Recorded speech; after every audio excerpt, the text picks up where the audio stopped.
안녕하세요. 반갑습니다. 한국사 시간입니다. 오늘은 백제. 처음으로 좀 세팅을 해봤어요.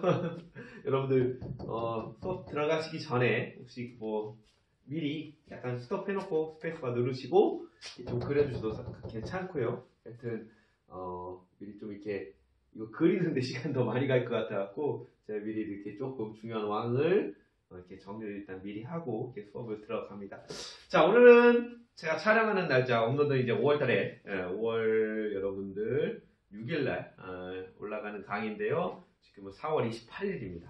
4월 28일날 화요일날 올라갈 때는 일주일 뒤네요. 하여튼 4월 28일날 여러분 이제 촬영을 하고 있습니다. 오늘은 누가 태어나신 날이냐면은 여러분 달력 쫙 보세요.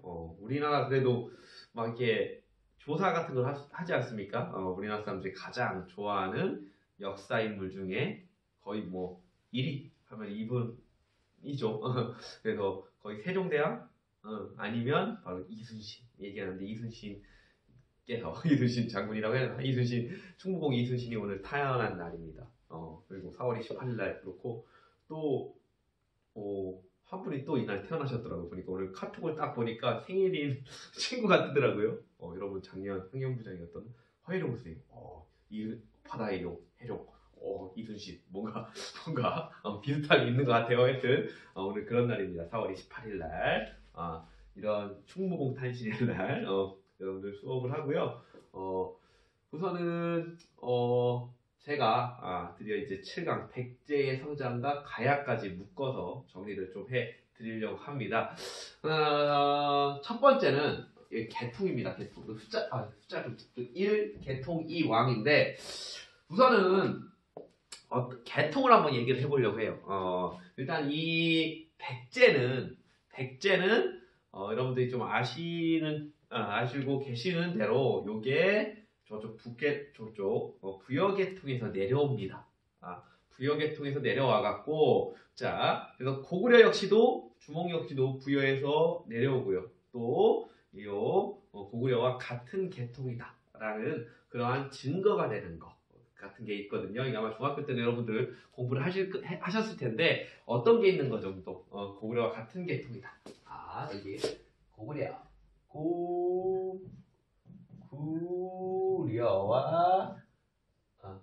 같은 계통이다. 고구려와 같은 계통이다라고 하는 증거가 되는 게 있습니다. 그거를 잠깐 정리하고 왕으로 넘어갈게요. 자, 어떤 게 있냐면은 첫 번째로 여러분들 고구려 주몽의 성은 뭐예요? 고씨, 그쵸? 신라는 김씨도 있고 박씨도 있고 석씨도 있고 그다음에 고려는 왕씨, 그다음 발해 누가 세우죠? 대시죠. 대시 발해. 고려는 왕씨, 그다음에 조선은 이씨. 그런데 그럼 백제는 무슨 씨일까? 백제는 무슨 씨냐면은 부여씨입니다. 그래서 자 왕족의 성씨가 자 같은 계통이라는 거 부여에서 내려왔다는 얘기죠. 부여씨가 성이 부여 뭐예요? 그러니까 부여 왕자 이름들이 부여 부여융 부여풍 이래요. 그래서 하여튼 왕족의 성씨가 부여씨다. 그럼 부여에서 내려왔다. 라는 증거가 되는 거고 또 하나 요 사왕이 538년에 요 공주 땅을 벗어나서고 바로 얼로 천도합니까? 부여. 바로 제가 현재 살고 있는 부여로 천도를 합니다. 그래서 3위로 천도를 왔는데 그러면 나라 이름을 백제에서 뭘로 바꿔요? 바로 남부여. 우리는 남쪽 부여다. 그래서 남부여로 바꾸게 됩니다. 그래서 요 나라의 국호를 남부여라고 하는 국호를 통해서 자 부여에서 내려온 우리 부여에서 내려온 이주민이다. 나는 그러한 것들을 이러한 왕족의 성씨와 그 다음에 국가 이름을 통해서 알 수 있었습니다. 자 그다음 하나 더 있어요. 고고학적 증거. 자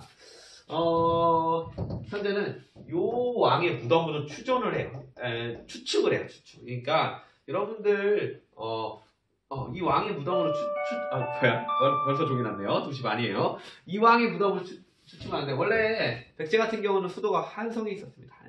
한성이 있었는데 그 백제 초기 수도지가 지금 하남 위례성이라고 해서 여러 가지 또 설이 있습니다. 그 위치가 과연 어딜 것인지 고대사는 어딜 것인지 썰이에요. 썰. 하여튼 근데 여러 가지 설이 있는데 그 중에 가장 유력한 게 그 하남 위례성이라고 해서 하남시라고 있죠. 그쪽에 있는데 하여튼 거기에 약간 하남에서 이렇게 넘어가면 석천 저기 송파구가 있어요. 송파구 진짜 많이 나온다. 그쵸? 아차산성 어제도 아차산성 또 우리가 신석기 때 배웠던 암사동 유적지 할 때 그쪽인데 하여튼 거기에 고분이 있어요. 근초고왕의 무덤으로 추측을 하는데 그게 바로 뭐냐면은 이건 조금 더 중요하니까 파란색 석천동 고분이라고 있어요. 자, 석천동 고분이 있는데 이게 우리가 저기 문화사 파트에서 공부할 건데 이 석천동 고분이 뭐랑 비슷하게 똑같이 생겼냐면은 고구려의 장군총 이것도 두 가지 설이 있습니다. 장군총도 광개토대왕 이게 무덤일 것이다. 아니면 장수왕의 무덤일 것이라고 하여튼 이것도 설이 있습니다. 여러분들 그 무덤에서 총이라고 하면은 누군지 모르면 총이에요. 근데 누군지 알면은 누군지 모르면 총이나 고분이라고 해요. 그래서 우리 여기도 홍산리 고분군 뭐 공주 같은 경우는 뭐뭐 총은 누군지 몰라. 근데 뭐 누군지 알면 뭐라고 할까? 릉이라고 합니다. 무령왕 릉. 무령왕도 나중에 얘기를 해드릴게요. 하여튼 요 석천동 고분하고 장군총이 똑같이 생겼어. 이게 어떤 무덤 스타일이냐면은 돌무지 무덤이라고 하는 요 무덤 양식인데 이것이 유사합니다. 그래서 이러한 세 가지 왕족은 부여시다. 국호는 남부여다. 그 다음에 무덤 양식이 고구려 초기 양식하고 유사하다. 그래서 이걸 통해서 같은 계통으로 우리가 봅니다. 자, 우리가 계통 공부했어요. 자, 본격적으로 백제 역사로 들어가겠습니다. 백제. 그래도 뭐 제가 뭐 지역 얘기하기 그렇지만은 저도 충청도. 제 원래 고향이 서산입니다. 그래서 서산에서 서산 출신이고 지금 살고 있는 데도 부여예요. 그래서 저도 지금 그러면 굳이 따지면 백제 계열이죠. 백제 계열. 근데 이 고구려 백제 신라 중에 어떻게 보면 조금 이 백제의 역사가 기록이 그렇게 많진 않아요. 어차피 가장 일찍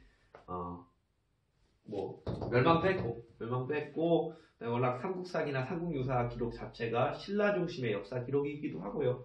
그 다음에 고구려 같은 경우는 많이 중국과 싸웠으니까 뭔가 이렇게 쫙 멋있어 보이는데 백제 같은 경우는 약간 그런 모습이 이렇게 싸웠다 이런 모습이 조금은 없기 때문에 이게 한동안은 좀 고구려 백제 신라 할 때 좀 기록도 없고 뭔가 싸우는 것 같지도 않고 이렇게 이러한 모습이 있어갖고 조금은 이게 자세하게 좀 이렇게 다루어지지는 않았는데 여하튼 이 백제는 그래도 나름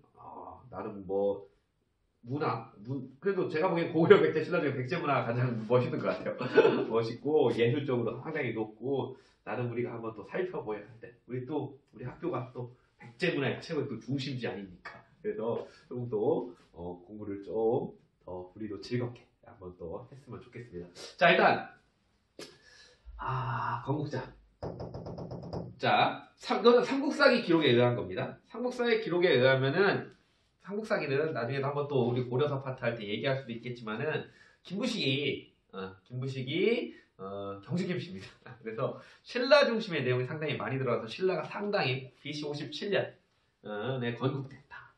그 다음에 우리 고구려는 BC 37년에 건국됐다. 근데 백제는 가장 늦습니다. 그 삼국사기 기록에 의하면. 그래서 원조가 바로 건국을 하게 되는데 이 원조가 자 위례성 위례성에도 되고요.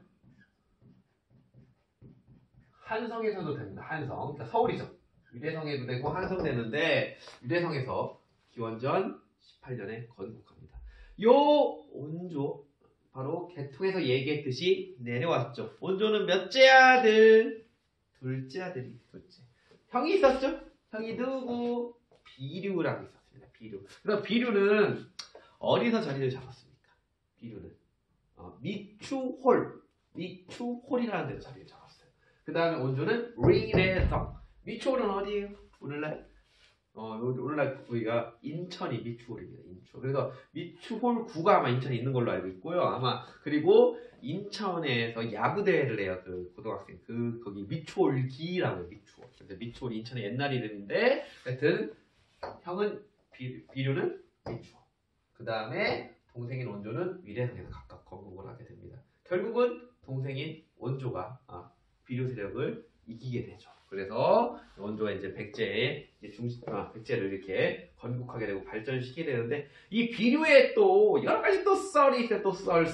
그래서 비류가 원조한테 밀려나서 일본에 가서 일본을 건국했다는 소수몇몇 학자들도 있고, 그다음에 비류가 좀 내려와서 저기 철안 지역이나 아산 지역에 좀 근거리를 잡다가 나중에는 또 이제 좀 이제 고위왕 무력, 근초왕 무력 되면은 이렇게 했다는 얘기 있는데 여하튼 그거는 다양한 학설이니까 이렇구나 비류가 일본으로 갔다고 하는 사람도 있구나. 그건 좀 세게 나가는 거고 그 다음에 또 내려갔다고 하는데 여하튼 이건 어떻게 보면은 먼저 선 이주민이었던 그러니까 역사적으로 한번 생각을 해보세요.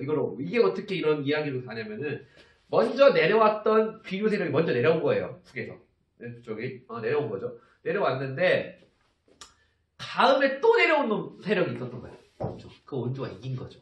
그래서 여하튼 이제 한강을 중심으로 위례성에 건국되는 게 원조의 건국입니다. 자, 그 다음에 그 밖에 이쪽은 한 200-300년 전은 굳이 여러분들이 왕은 있긴 있지만은 여러분들이 굳이 기억 안 하셔도 되는 왕들이고요. 교과서에 언급도 안 되는데 우리가 이제 실질적으로 공부해야 될 바로 왕이 있습니다. 자, 이제는 고위왕입니다. 고위왕은요 거의 백제의 시조처럼 숭배받는 사람이에요. 숭배받는 사람이고 이게 어떤 고위왕은 또 비류 계열에서 나온 첫 번째 왕이다 하는 사람도 있어요. 이게 약간 계보도를 조사를 했는데 이 고위왕이 원조 계열에서 나올 수 없는 나이대라는 나이가 삼국사기 기록에 좀 그렇습니다. 근데 여하튼 그건 여러분들 모르셔도 되고 하여튼 고위왕은 거의 백제의 초창기 세팅을 하는 사람이라고 보시면 됩니다. 고구려로 따지면은 거의 태조왕이나 소수희왕 이런 역할을 한 거고 신라는 나중에 배우겠지만 내무랑의 역할을 한 거고 이 고위왕이 상당히 중요한 역할을 합니다. 자 그러면 이 고위왕이 어떠한 것을 했는지 잠깐 정리를 좀 한번 해보겠습니다. 첫 번째 일단 여기서 어떻게 정리할까? 이렇게 할게요. 그냥 여기서 쓸게요. 고위왕. 자, 고위왕 밑에 썼으니까 이렇게 할게요. 자, 고위왕. 자, 고위왕 일단 첫 번째 요거예요. 율령을 반포해요. 율령 반포. 자, 이거는 제가 저번 시간에 한번 언뜻 얘기했는데 이게 율령을 반포했다? 라고 나오는 교과서도 있고 그냥 문퉁거려서 아니야 그냥 다른 거 했어 이런 식으로 나오는 교과서도 있다고 합니다. 왜 그런다고 했어? 워낙 너무 빨라요. 율령반포의 고위왕의 율령반포 기록은 저희 삼국사기 따지면 한 260년쯤입니다. 근데 이게 중국보다 거의 비슷하거나 중국보다 좀 더 빨라. 그러니까 이게 어떻게 중국보다 빠를 수 있겠지 의문을 품는 사람들은 그냥 율령반포는 실질적으로 말하면 관등대 정비한 거거든요. 관등을 정비했다 이렇게 좀 완화해서 표현을 하고요. 어떤 교과서 같은 거 그냥 야 삼국사기에서 율령반포 되는데 이거 율령반포를 해야 하지 않겠냐 해서 쓰는 경우인데 여하튼 여러분들 생각대로 하시면 되고 그래서 저는 율령반포 하겠습니다 그냥. 자 그래서 율령을 반포합니다. 그래서 율은 뭐라고 했어요? 형법. 영은 행정법입니다. 근데 실질적으로는 우리 고구려와 백제 신라에서 율령반포하면은 관등제를 정비하면 율령반포라고 했습니다. 관등은 뭐라고 했어요? 공무원들 서열 나누는 겁니다. 그래서 연맹왕국에서 이제는 고대 국가로 발전하는 과정에서 각각의 연맹의 군장들이었죠 전에는 이 군장들을 중앙으로 포섭시키는 겁니다. 상황이. 그래서 이렇게 이런 사람들을 귀족 대접을 해주는 건데요. 자, 당시 고유양은 16개 등급으로 나왔어. 그래서 16 관등제. 자, 16 관등제라고 해서 자, 16개의 관등을 나눴어요. 우리 지금 9급인데 16개 관등. 그런 나누고요. 고구려는 나중에 또 한 번 더 만들어내 열관등이에요. 그 다음에 신라는 골품제 17관등이고 16개로 서열을 나눕니다. 이게 유형 관보죠. 그 다음에 옷도 나눠요. 관복제.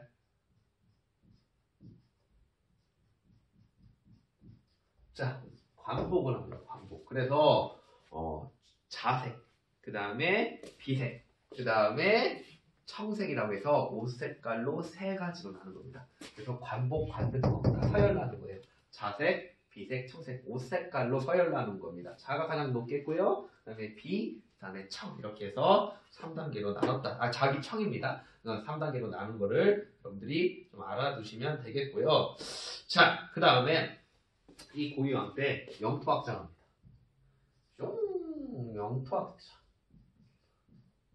영토학장을 하는데,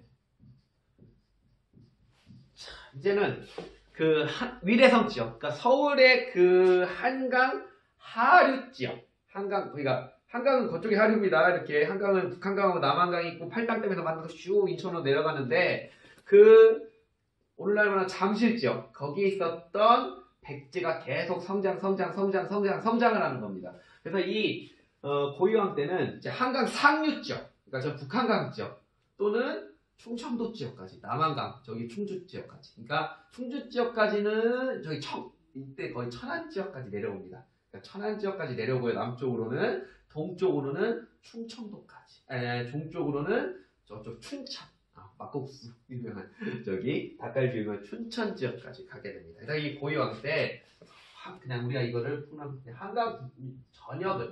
한강유역 전역을 이때 얻게 된다. 완전히 얻게 된다는 게 고유왕이 되겠습니다. 그래서 이 두 가지 유령광포와 영토학장. 빨간색으로 했지만은 약간 내용이 이렇게 많진 않아요. 상당히 또 많진 않은데 하여튼 이런 것들, 이런 키트를 잡아주고요. 충분히 출제될 수가 있습니다. 그냥. 자, 이러한 것들을 하게 됩니다. 자, 그러면 이제는 백제 최고의 하이라이트. 바로 근초광입니다. 근초광. 자, 근초광을 정리를 한번 해볼게요.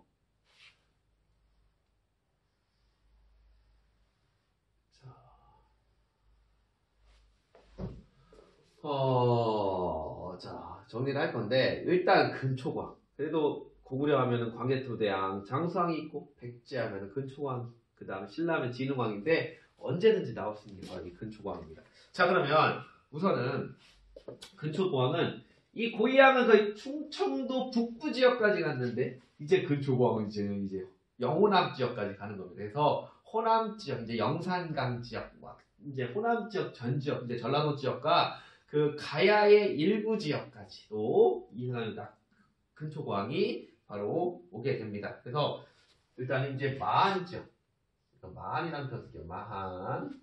자, 이거를 알아서 할게요. 뭐 네모칸 안 치셔도 됩니다. 약간 저는 구분하려고 한 거고요. 여러분들 안 하셔도 됩니다. 그냥 알아서 하시면 되고, 이 마한에, 자, 마한 전 지역, 마한의 완전히 지역을 정복하니까 완전히 이제 전라도 지역까지도 백제의 관할권 안에 들어갔다라고 보시면 되겠고요. 이 근초광대 또, 이거는 검은색 쓸게요. 부자색.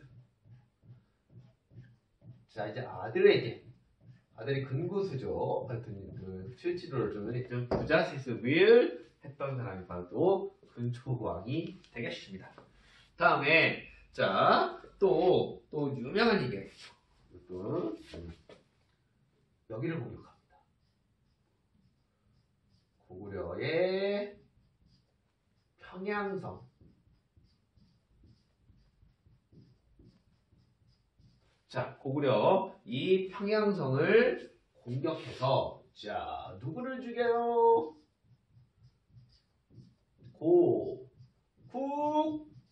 천왕이야, 원왕이야? 원왕, 원통에서 죽은 겁니다.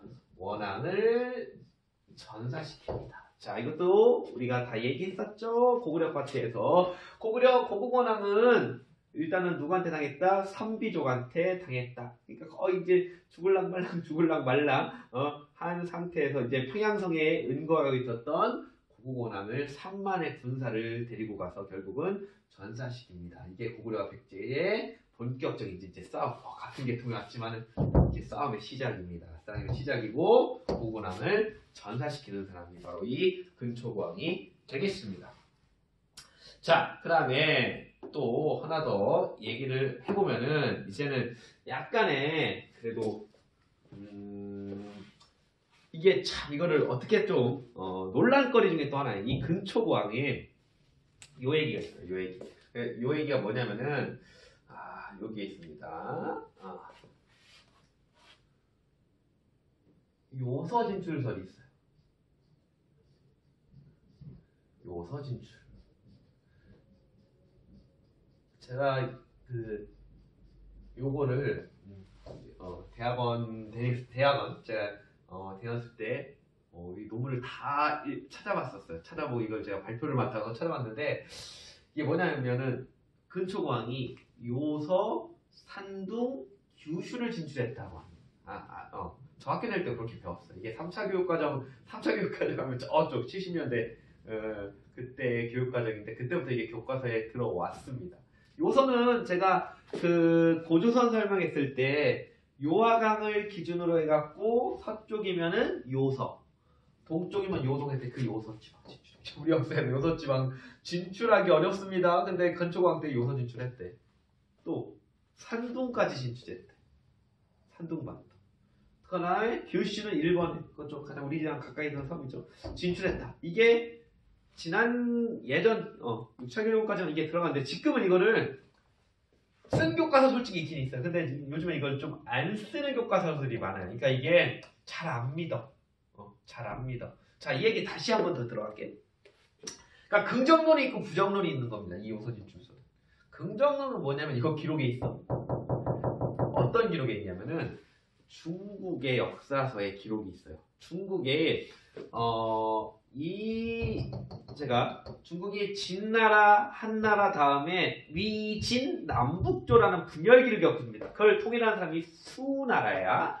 위진, 남북조의 분열기에서 남조랑 북조랑 나눠지는데 그러니까 우리처럼 남쪽에 있는 나라, 남쪽에는 네 나라가 있습니다. 송나라, 제나라, 양나라, 진나라가 이렇게 연속적으로 이렇게 나와요. 송나라 멸망하고 제나라 나오고 양나라 다음에 이제 진나라 나오고 북쪽에는 516국이라고 해서 오랑캐 아까 제가 선비족 얘기했던 그런 거예요. 그런 오랑캐들이 오랑캐라는 표현은 그렇습니다. 미안한데 북방민족들이 그 중국인들 입장에 오랑캐라고 북방의 애들이 내려와서 한족을 밀어내는 겁니다. 근데 이게 요서진출설은 중국의 역사서에 있습니다.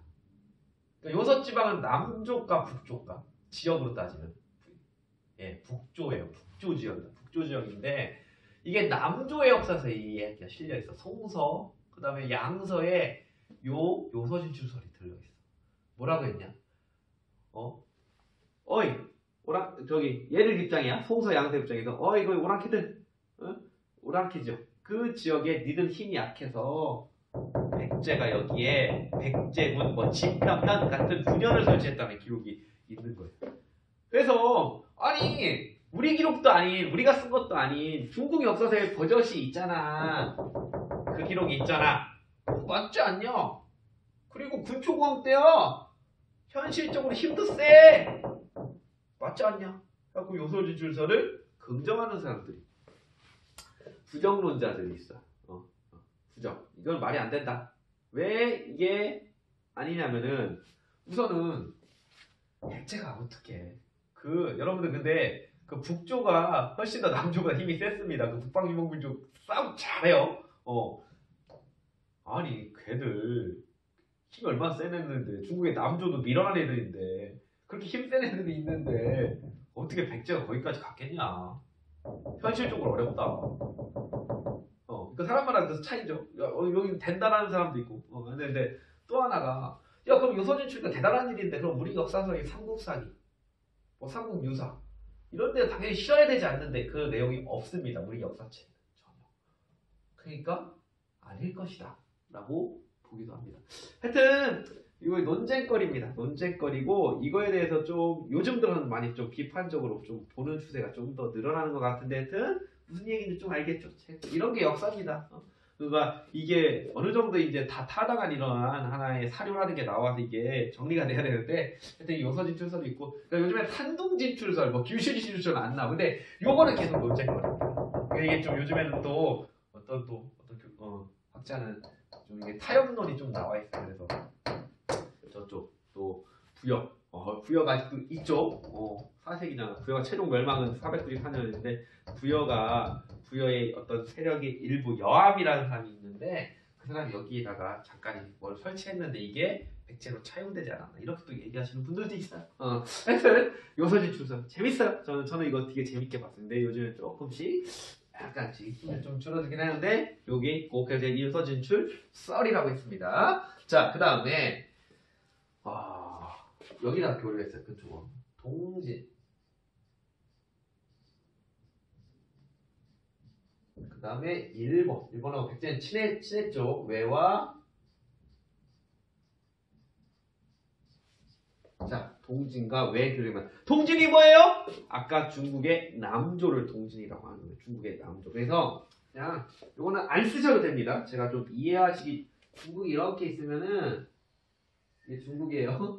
이게 강의 중간에 흐르고 이쪽을 남조라고 하는 거예요. 남조. 여기가 북조야. 북조. 당시에 여기에 원래 진나라가 있었는데 이게 그러니까 서진인데 나중에 여기가 그 북방 유목민족이 들어와서 여기로 옮겨서 동진이라고 합니다. 동진. 이 동진 다음에 나온 나라가 송나라, 제나라, 양나라, 신라인데 동진하고 송제, 양진이 남조라고 하는 거예요. 하여튼 남조와 친하게 지냈습니다. 동진과 상당히 많은 교류를 근초고학 때 하게 되고요.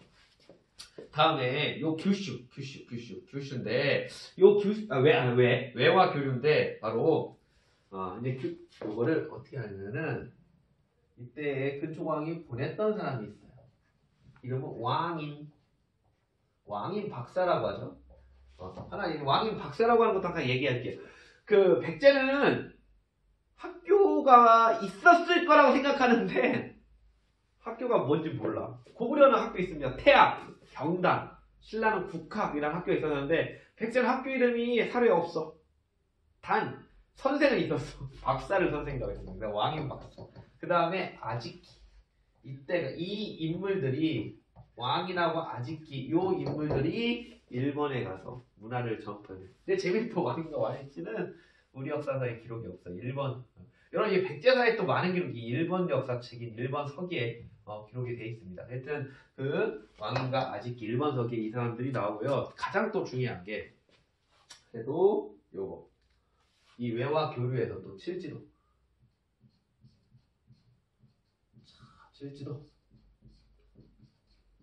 자, 또 이것도 해석거리, 논쟁거리 중에 하나가 바로 이 칠지도가 되겠는데요. 이때 이것도 일본 애들은 이 칠지도를 야, 백제, 니들이 우리보다 힘이 약했으니까 니들이 우리한테 바친 거야, 봉헌해 준 거야 라는 얘기가 있고 우리는 아니죠. 너희가 너희한테 하사한 거야. 니들이 우리가 밑에니까 하사한 거야. 그 아들 금구수가 주거든요. 하여튼 이렇게 두 가지로 하는 우리는 하사설입니다. 일본은 니들이 바쳤다. 봉헌설입니다. 근데 또 하나의 설이 있다. 중국에서 나온 거예요. 이 동진이 왜한테 주는 건데 백제가 중간에서 뭐 했다. 중개해 준 거다. 이렇게 중국은 또 이렇게 얘기합니다. 여하튼 우리는 하사설입니다. 그래서 칠지도를 왜 우왕에게 하사했다. 세력의 군고수를 보내서 자, 칠지도 그래도 우리 하사 밑에는 하사했다. 이 칠지도가 되겠습니다. 자, 여기까지가 근초고학 내용 정리 잘 기억하시고요. 교과서 그림 자료까지 함께 그 지도까지 함께 살펴보시면은 도움이 되겠습니다. 자, 이제 중요한 원투펀치 거위항하고 근초고학을 정리를 했습니다. 자, 그럼 나머지 이제는 녹색 3인방을 지금 볼게요. 침유, 문주, 동성 이렇게 이제 3인방이 나오는데 녹색 3인방. 자, 그러면 침유왕은 뭐를 했냐면은 자, 불교. 자, 불교 수용합니다. 불교 수용. 어디서부터 수용하냐? 바로 요 동진에서 수용합니다. 그래서 자, 동진에서 수용을 하게 된다. 이거는 뭐 여러분들 뭐 불교사 뭐 좋아하실 수도 있을 텐데 내일 모레 또 석가탄신인데 그 백제 불교 노트가 불교끼리 달라요. 달라. 저기 그 신라 고구려 그 루트랑 달라요. 무슨 얘기냐면은 아까도 얘기했듯이 중국은 남조와 북조의 분열기였습니다. 그래서 북조에서 고구려한테 불교를 정복했죠. 소심한테. 그리고 고구려에서 이제 신라로 넘어가면 이게 북쪽 루트예요. 백제는 동진에서 불교가 뭐 터고 배 터고 왔겠지. 그래서 남조 불교의 영향을 받습니다. 그래서 동진이고 불교를 수용합니다. 너무너무 침유왕 불교 수용해서 너무 예뻤겠죠, 석가가. 부처님이. 그래서 바로 불교 수용하자마자 극락세계로 데리고 갑니다. 그래서 384년에 즉위해서 불교 수용하고 바로 다음에 침유왕은 죽습니다. 그래서 야, 그래도 너무 석가가 좋았나, 부처님이 사랑했나 봐요. 그래서 바로 극락세계로 갑니다. 그러면 하여튼 침유왕은 바로 이제 죽게 되고, 그래도 이거 불교 수용해갖고 우리 역사, 한국사, 교과서에 한 페이지가 실리게 되었죠. 자, 그 다음에 이 침유왕과 요 문주왕 사이에 자, 어느 왕이 있었냐면은 그래도 계로왕이 있었습니다. 계로왕. 자, 계로왕 우리가 그때 어제 아니죠. 저기 고구려 파트 할 때 계로왕 한번 나왔죠. 장수왕 때. 괴롭게 해주구나. 계로왕 475년. 계로왕 너무 불쌍해야죠.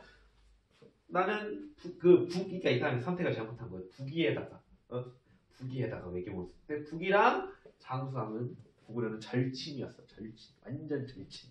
팔로잉을 했던 애들이야. 그러니까 완전 인스타 친구인데 여기에 계로왕이 그러니까 좀 약간 외교적으로 좀 몰랐던 거죠. 거기다가 그거를 외교부서를 보내서 장수왕 욕을 의지해놓고 이게 또 컨트롤 C 컨트롤 V가 돼갖고 바로 계로왕은 사망을 하게 됩니다. 아차란성에서 사망을 하게 되고 자 그의 아들인 문주 왕께서 자 바로 여기 바로 우리 공주 사례부가 있는 이 곳으로 천도를 하게 됩니다. 그래서 문주왕 때 자 웅진으로 천도를 하게 됩니다. 475년에 문주왕이 천도를 하게 됩니다. 자 그럼 생각을 해봐. 자 우리 지금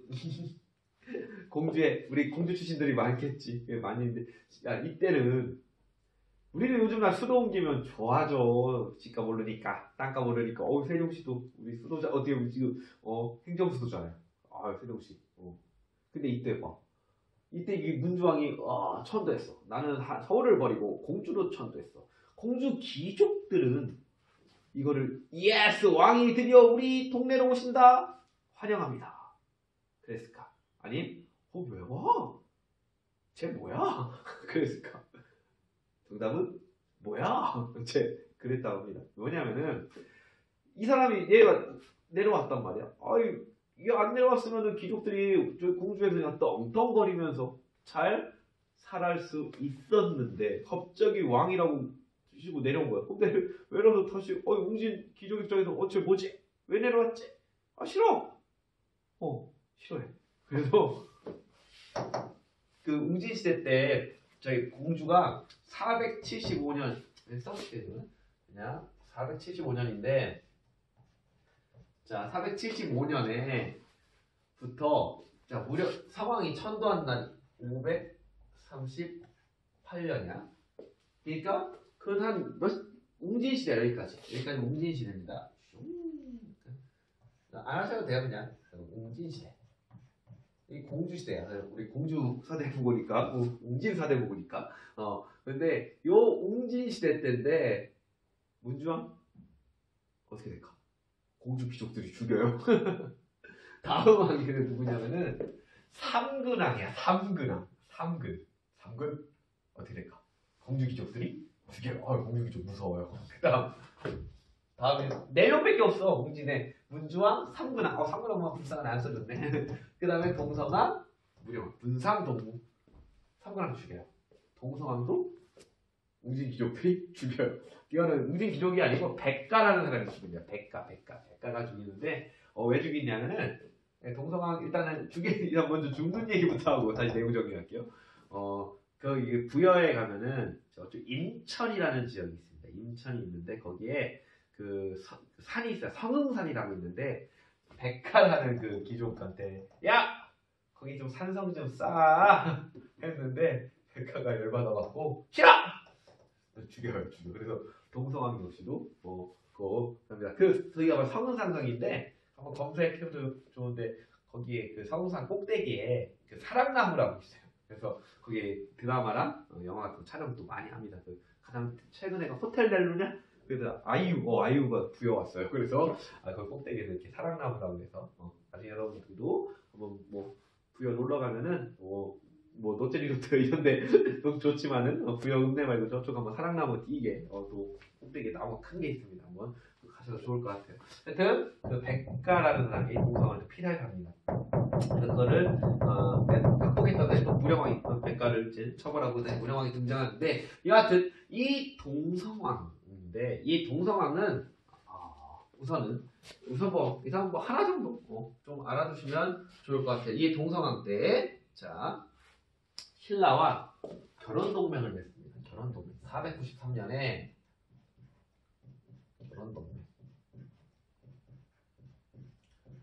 결혼 동맹이라고 해서 요게 신라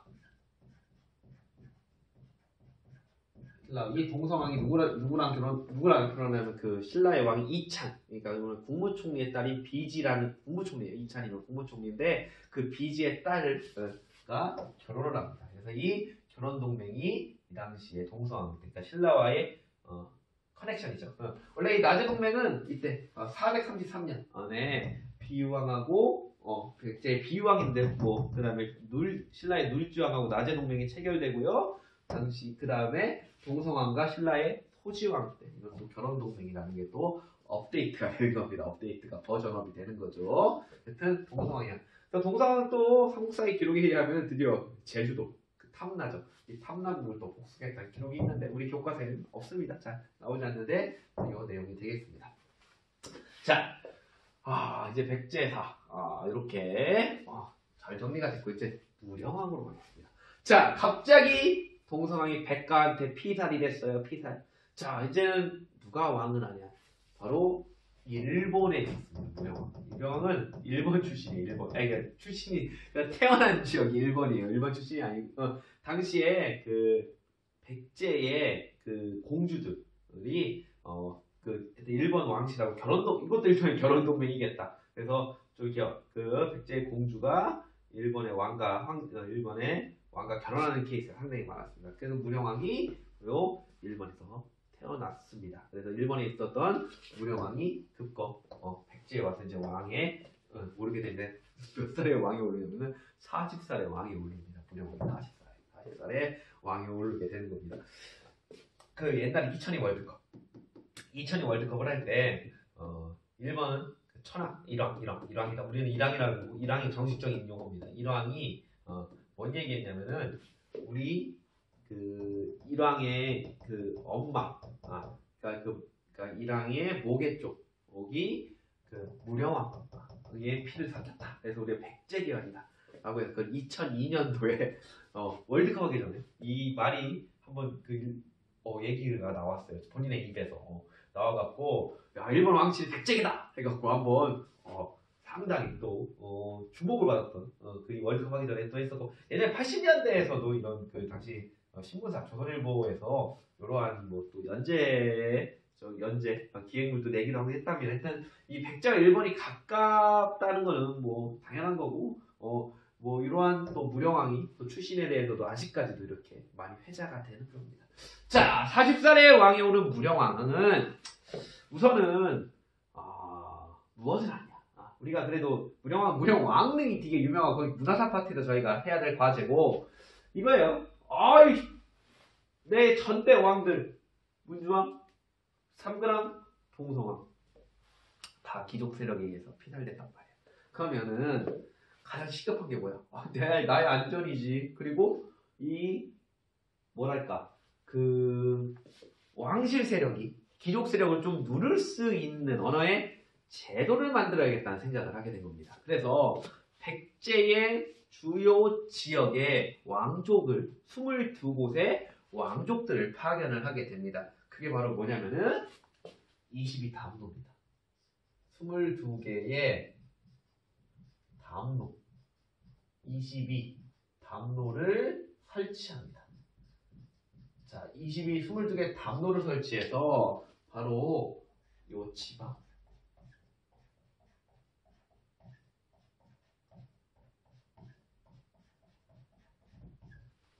지방을 또 통제하기 위한 하나의 정책으로 요 22담로를 설치한다. 이렇게 보시면 되겠습니다. 자, 더 중요한 건 무령왕릉인데 무령왕릉이 무지 중요해요. 그거는 다음 문화산 파트 시간에 제가 또 자세하게 이 얘기를 좀 해드리도록 하겠습니다. 테스트. 자, 이제 성왕으로 가겠어요. 성왕을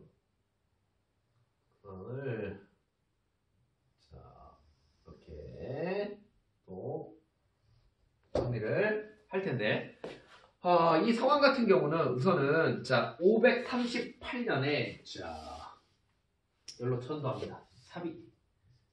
사비천도 538년부터 660년까지 부여가 백제의 수도가 됩니다. 딱 1, 2, 3이 1, 2, 3, 1, 2, 3 123년 동안 사비로 천도를 하게 됩니다.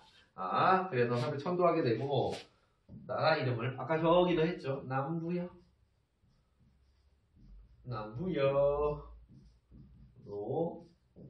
나라 이름을 바꿉니다. 우리는 남쪽 부여다. 남부여. 그래서 자신의 그러한 계통을 우리 부여 계통이라는 거를 이제는 좀 알리는 이러한 것이 되고요. 다음에 조직 정비를 합니다. 상황이. 그러니까 고유왕처럼 약간의 그 율령을 좀 더 좀 세련되게 개혁을 하게 됩니다. 그래서 체제 정비를 하는데 아니다 그냥 쓸게요. 하여튼 뭐 이거는 그냥 22부를 설치합니다. 뭐냐면은 이런 거야. 우리 정부 부처 같은 거 있으면은 뭐 교육부도 있고 뭐 기획재정부도 있고 외교부도 있고 국방부 있죠. 그런데 당시 성황 때 이러한 정부 부처 같은 거를 22개를 설치하고 얼마나 또 세련된 겁니까? 지금보다 더 많아 부처가. 22부 중앙을 22부 설치하고 그 다음에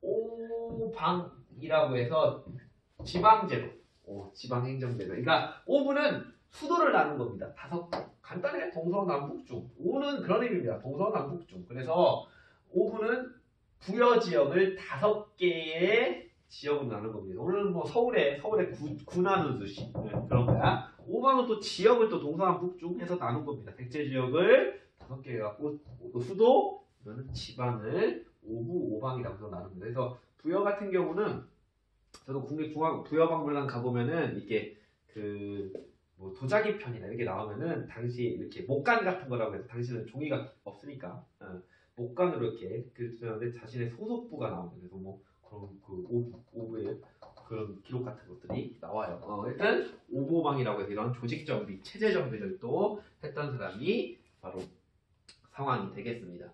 자, 그 다음에 이 성황 때 뭐 또 하냐면 이 사람도 일본과 상당히 가까워요. 가까워서 여러분들 혹시 부여 가보시면 또 부여 얘기하는데 부여에 노타리가 있어요. 노타리가 뭐냐면 이렇게 삥 돌아가고 이렇게 차가 지나가는 건데 그 부여에 크게 세 노타리가 있어요. 그래서 하나는 누가 있냐면 군청 앞에는 계백이 있어. 계백 장군. 나중에 의장 멸망할 때 한번 또 얘기를 할 건데 계백 노타리가 있고 또 하나는 금동대왕 노타리가 있어요. 금동대왕도 정말 대단한 겁니다. 그 금동대왕 노타리가 있고 또 하나가 바로 이 성왕 노타리가 있어. 구열에서는 이렇게 처음 보는 성왕 높게 봐야죠. 그러니까 보는데 여러분들이 우리 고대사 인물 중에 그 얼굴을 알 수 있는 유일한 인물이 바로 이 성왕이라고 합니다. 왜 그랬냐면은 이 사람이 일본에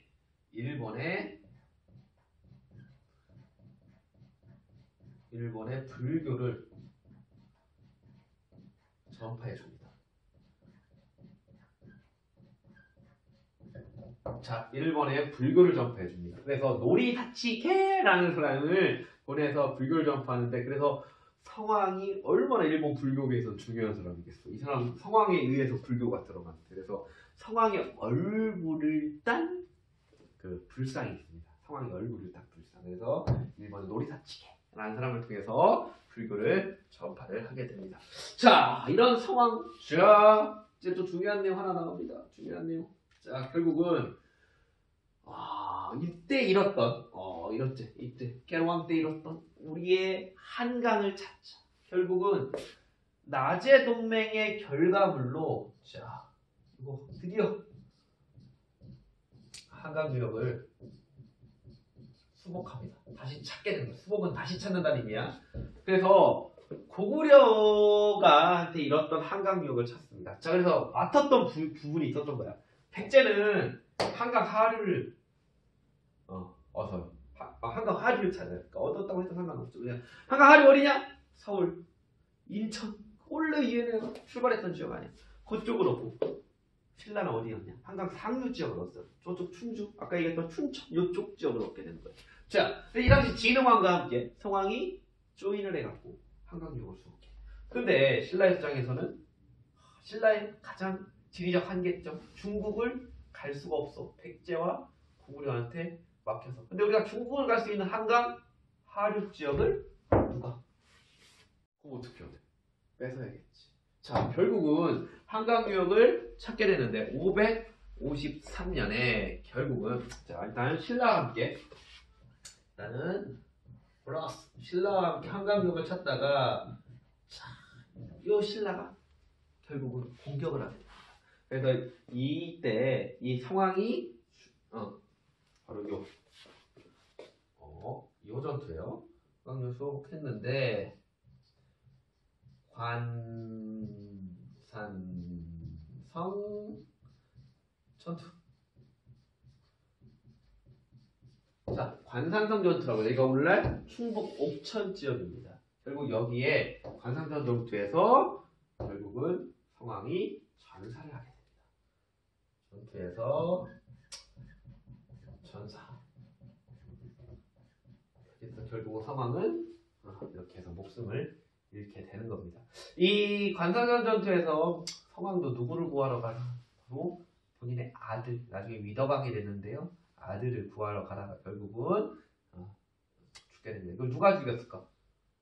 아주 이름 들어보면 싸움 딱 잘하게 생겼어. 이름이 무력이야. 무력. 이름 김무력이라고 해서 그 김유신의 할아버지한테 김유신의 할아버지한테 결국은 죽게 됩니다. 그래서 김무력 같은 경우는 이 성왕을 전사시켰으니까 이 김유신의 집안이 이제는 신라의 이제는 중요 세력으로 가는 게 또 이때 관상전 전투에서 승리를 거둔 하나의 이유가 된다고 보시면 되겠습니다. 자, 성왕 정리했고요. 성왕 정리했고, 자 이제는 원래 여기서 끊으려고 하다가 그냥 이쪽 그냥 간단하게 또 얘기를 좀 하려고 하겠습니다. 자, 성왕 다음에 이제 위덕왕 아들이 이제 무지 오래 됐어요. 근데 별로 이렇게 교과서에 언급도 안 되고요. 기록이 없습니다. 그 다음에 뭐 법왕, 해왕 이런 인물들 나오는데 그냥 그냥 넘어가셔도 되고. 근데 무왕도 상당히 오랫동안 왕을 합니다. 600년의 왕이 올라서 641년까지 42년 하는데 그럼 거의 언급이 교과서에 안 돼. 우리 교과서 찾아봐도 없는데 이 사람 상당히 그래도 좀 알으시면 좋은 왕입니다. 이 사람은 나름 또 새로운 그 천도 계획을 세웠다고 그냥 우리 이렇게 평가를 하는데 그 사람은 바로 여기에 어느 지역에 관심을 뒀냐면 무왕은 익산. 아 녹색 나와라.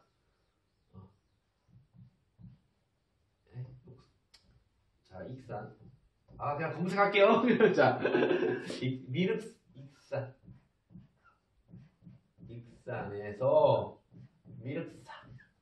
익산 지역을 자 바로 천도 하려는 계획을 익산 천도 계획을 세워서 이 미륵사를 창건합니다. 천도 계획까지 써줄게요. 익산은 좀 그렇네. 천도 계획을 세워서 미륵사라는 저를 줬고 현재 이 탑을 복원했거든요. 그래갖고 그럼 미륵사하면 무왕 있고 무왕은 또 이 무왕하면 또 유명한 또 얘기가 있습니다. 또 선화공주와의 사랑 얘기.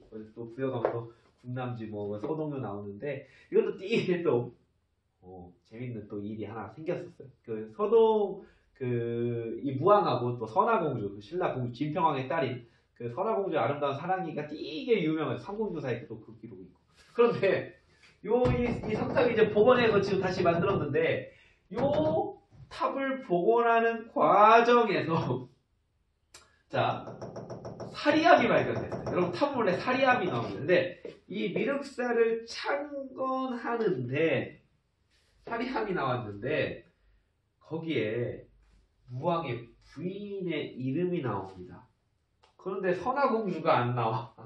선화공주 안 돼 있고 당시 부여 지역에 있었던 귀족인 사택이라는 게 또 사택씨라고 있어. 사택씨가 그 부여 지역의 귀족인데 이게 사택 적덕의 딸이라고 나왔어.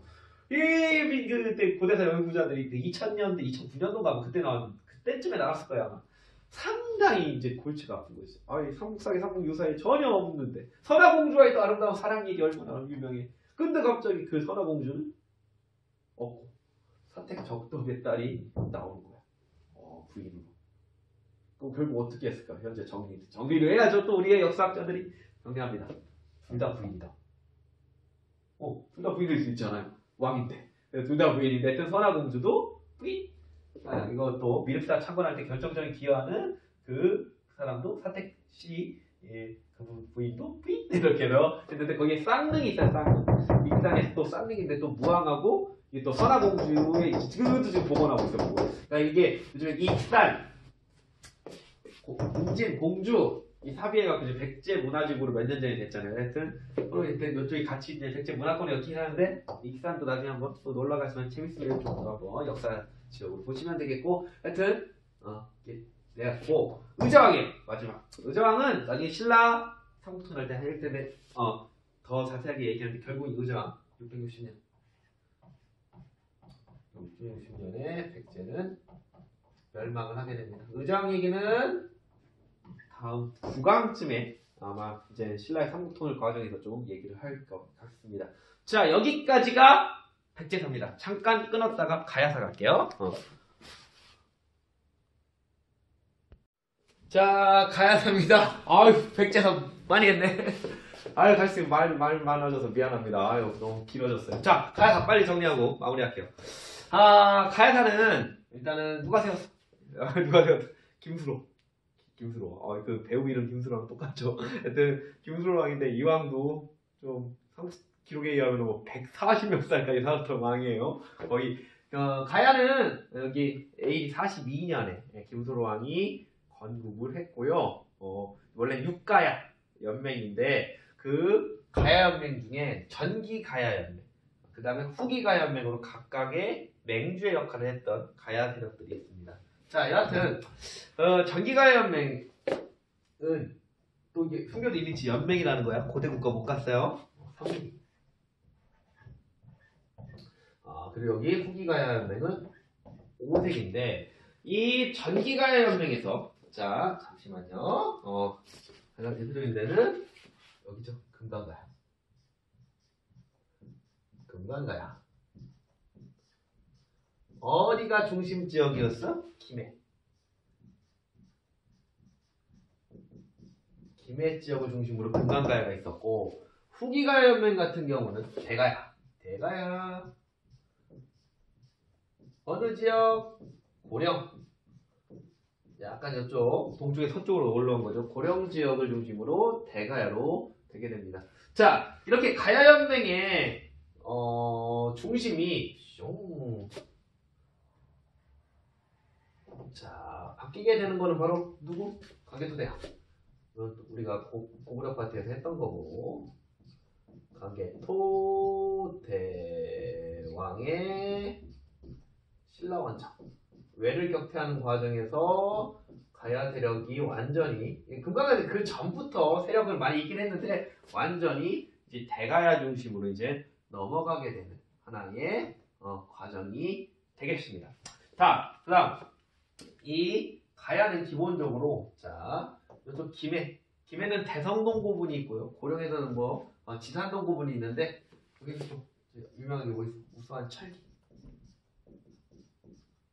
우수한 철기 문화를 바탕으로 여기가 낭랑 그 저쪽 그 밀천왕이 멸망한 낭랑 그 다음에 특히 금강가야가 낭랑이랑 외를 통해서 또 이런 중개무역을 상당히 했던 지역이 이 금강가야가 되겠고요. 그리고 이 금강가야는 누구한테 멸망을 당하냐면은 자 얘는 버풍왕 왕이 532년도에 멸망을 시킵니다. 그 다음에 후기가야 연맹은 진흥왕 562년도에 멸망시킵니다. 여러분들 여기 이것도 잘 헷갈리는 친구도 있어요. 광개토대왕이 신라원적으로 금강가야는 멸망한 건 아니에요. 멸망은 버풍왕 때. 그 다음에 후기가야 연맹은 진흥왕 때 멸망을 하게 됩니다. 그 다음에 이것도 좀 어떻게 얘기만 할게요. 이 대가야 같은 경우도 신라와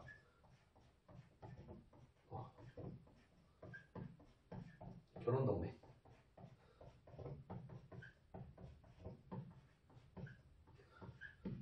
그 대가의 인해왕이라고 있어요.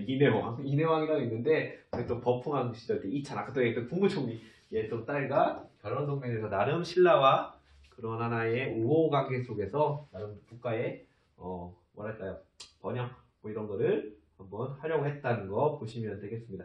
자, 이 정도만 알으시면은 충분히 될 것 같고요. 근데 하나만 미안해요. 빨리 드릴게요. CF 요게 있어요. 요거 한번 임나일본부설 있어요. 이거 얘기만 하고 끝날게요. 임나일본부설.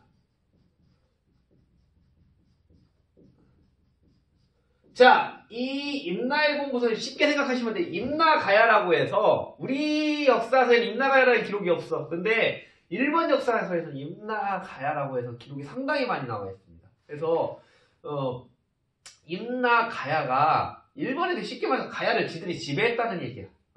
그래서 300년대 중반부터 그러니까 4세기 중반부터 이 562년도까지 지들이 가야를 세우고 경영했다는 얘기입니다. 그리고 일본 교과서에도 임나일본부설 들어있습니다. 우리 또 일제시대 때 공부했을 때 교과 임나가야 무지하게 많이 배웠습니다. 그래서 또 이 대가 고령 지역에 또 지들이 또 임나가야가 있었던 지역이다 라고 해서 일제시대 때 또 비서까지 세운 그런 거에 임나일본부설인데 자 해서 요게 자 얘들이 요 일본 역사 중에 일본 서기에 대한 기록에서 이게 나오는데 근데 일단 우리가 뭐 그래도 대응할 만한 뭐 얘기해 봐야지. 이게 왜 뻥이다. 우선은 이 임나일본부설이 있었을 때는 아까 4세기부터 6세기까지 있었다는 건데 일본이라는 국호는 얘들 7세기 가야 처음으로 나와요. 근데 일본이라는 용어도 나오지 않은 상태에 어떻게 임나일본부가 있냐? 아니다. 니네 일본이라는 용어 쓴 게 그때인데. 그리고 일본서기라는 역사책이 뻥이 많아. 맞지 않는다. 일본이랑 국호도 쓰지 않는데 임나일본부설 쓰는 것도 말이 안 되고 이 책 자체가 맞지 않는다라고 봅니다. 어떻게 또 학자들이 얘기하냐면은 백제의 이 일본 서기가 만들어졌을 때가 백제가 멸망했을 그 이유거든요. 그러니까 그 백제의 유의민들, 백제가 일본하고 가까웠으니까 이 백제가 가야한테 영향을 미친 그 사실을 일본 서기에 기록했다. 이렇게 또 보는 학자들이 많이 있습니다. 우리는. 그리고 일본에 또 얘기하는 것 중에 하나가 또 광개토대왕 놈의 해석이야. 광개토 대학 능비에 요 얘기 이 백제가 일본이 이때 임노일본부가 있기 때문에 우리가 신라 원정을 갈 수 있었다. 또 광개토 대학 능비에 그러한 내용이 있다라고 하는 건데 이거는 아니 이 얘기죠. 아니 우리 광개토 대학 능비인데 그러면 주어 고구려 이야기를 쓸 텐데 왜 여기 니들이 주어가 되냐? 니들이 무슨 주어가 되냐? 그리고 이러면서 이 임나일본 맞지 않는다. 이거는 주체는 광개토 대학 이렇게 생각하시면 돼 간단하게. 여하튼 요 일본에 대한 일본서기와 광개토 대학 능비를 토대로 해갖고 임나일본 무서를 보다도 확실하게 주장을 하려고 하는데 옳지 못하다라고 보시면 되겠습니다. 자, 무지하게 고생하셨습니다. 자, 길었습니다. 끝!